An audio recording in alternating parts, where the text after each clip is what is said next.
Hey DC Movie News fans, we're on the red carpet for the world premiere of Shazam, and we're about to meet the cast and crew and talk about the making of this great new film in the DC movie universe. We're DC fans, you might be familiar with this man. He's been in other DC films. You might remember Green Lantern. Yes.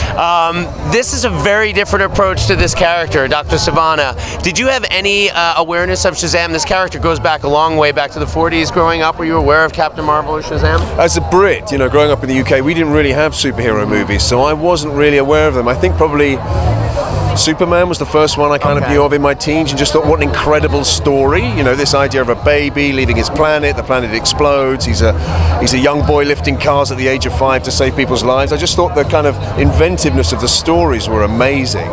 And this has the same. Shazam, obviously, is a kid who says the word, becomes an adult, something we'd all love to do, but has no idea what powers he has or how to use them. And it's really just the colourful nature of the characters and the stories that I love in these things. What's different about Shazam than some of the other plethora of heroes that we've been seeing in all these different movies? In ours, I think it's humour. I think there's no shirking the fact that these are tough times and people want to have a little bit of a laugh these days. And I think with this, Zach is an incredible comedian. I think he brings an extraordinary kind of joy to the part that when you meet him, you'll realise is naturally him.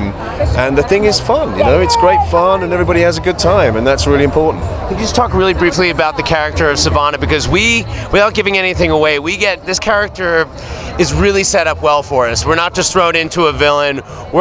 Sympathetic is a word I would definitely use. It's a very different approach to a villain in the film. Was that always something that was important to you, to David? Because it really does affect the character later on in the film. Yeah, it's very unusual to get the backstory of a villain in a movie like this. I mean, the film opens... Way backstory. Yeah, it opens with young Sivana, much like the choice Billy Batson has when he's chosen by the wizard. Sivana has the same choice. So, you know, at the heart of the movie is this family thing, but you've got two young boys being given the same choice very early on. It's interesting that the guy who comes from the so-called normal family goes to the dark side, and the guy who's been abandoned by his mother chooses the right side. So there's all of those questions being asked in the movie, but for a guy who plays villains to have that backstory is really important, because often villains can just be one-dimensional. All their job is to fight the good guy and lose, whereas in this case you get at least an understanding of why he is the way he is. Well, Mark Strong, congratulations. Thank you so much for talking to us. That's a pleasure. It was a pleasure. Yeah. Thank you. Rock on, DC. Come on. Yeah.